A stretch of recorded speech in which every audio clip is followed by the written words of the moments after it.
अमृतवाणी आपका हार्दिक स्वागत करती है। अहमदाबाद शहर विचरण के अंतर्गत परम पूज्य आचार्य श्री महाश्रमण जी ने आज प्रातः 16 क्षेत्र से मंगल विहार किया।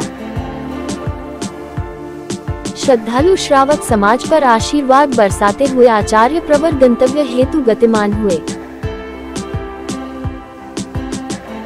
आराध्य की कृपा प्राप्त कर हर कोई अपने आप में धन्यता की अनुभूति कर रहा था।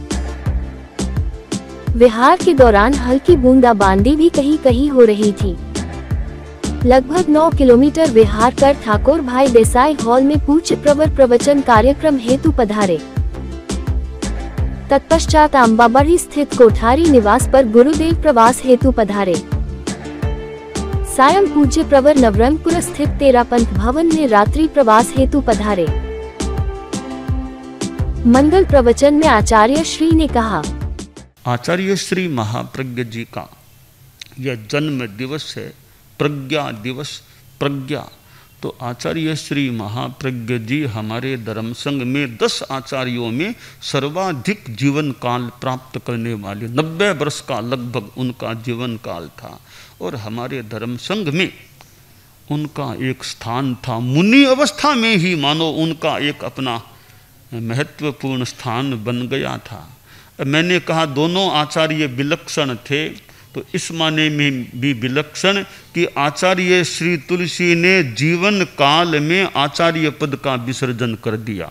13 पंथ के अतीत के आचार्यों में एकमात्र आचार्य श्री तुलसी हुए जिंदा जीते जी जीवन काल में आचार्य पद को छोड़ दिया। और आचार्य श्री महाप्रज्ञ जी इसलिए विलक्षण आचार्य थे कि अपने गुरु के सामने आचार्य पद पर विराजमान हुए और किसी भी आचार्य श्री को अपने गुरु की विद्यमानता में आचार्य के पद पर विराजमान होने का मौका कभी नहीं मिला। 10 आचार्यों में एकमात्र आचार्य महाप्रज्ञ जी को मिला। तो यों आचार्य श्री महाप्रज्ञ जी के पास मुझे रहने का मौका मिला, उनके चरणोत्पात में बैठने का मौका मिला और उनका अपना जो परिश्रम, उन्होंने यात्राएं भी कर ली।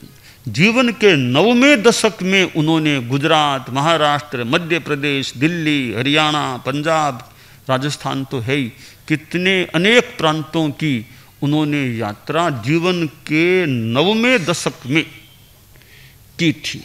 हमारे गुरुओं से जो शिक्षाएं हमें मिली हों, हम उनका भी समय समय पर चिंतन मनन कर सकते हैं और अपने जीवन में उनका यथोचित उपयोग भी कर सकते हैं।